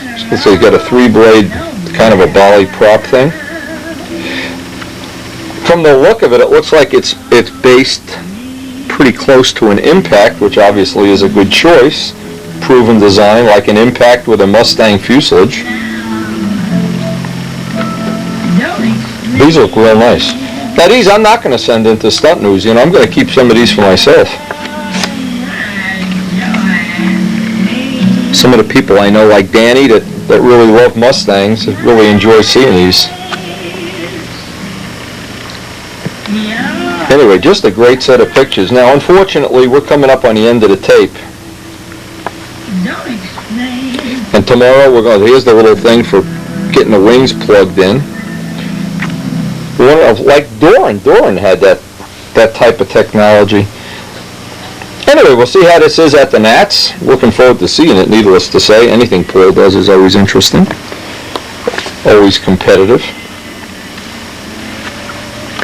Now, the only thing we have left on this tape to do, and I'm not so sure I can do it, because I'm not in a mood to start buffing that wing today. What I'm really doing is I'm trying to come up with an excuse not to start buffing.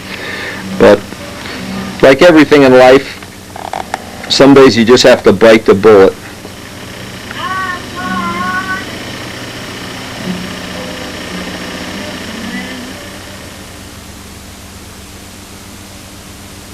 Now on the next tape, we're going to have to start buffing, whether we like it or not. Even Chickie's giving me a hard time about trying to postpone it. This is always the biggest part to do. We've got a couple of days of buffing. I got to get my arm in shape. Hey, what I need is a trip to the Whirlpool tonight or something, get my arm in shape. So I'd like to do this in a couple of days. We are closing in on having this ready to fly. We have the 11-inch props from Elliott Scott. We have all the parts. Everything except the wing is buffed. And by the way, this really worked out well. Just by being extremely careful about how much material I'm taking off, I'm getting away without having that last coat of clear on that, looks like. Be able to get out and test that Behringer tank. We also want to do some more testing with the tanks from Dub Jet. He's got another one coming my way. He's got another 60 coming my way. We got a lot of stuff to test. Whenever I look at this bench, I just think, am I going to live long enough to test all this stuff? Well, at least I lived long enough to get to this point on the B-25, so I guess I have something to be thankful for anyway. And we look forward to seeing you on the next tape. Get your buffing, get your Gorhams out, get your buffing arm ready. Sit in the sauna all night. We're going to finish that wing up, I hope, in the next couple of days. And then start putting this together.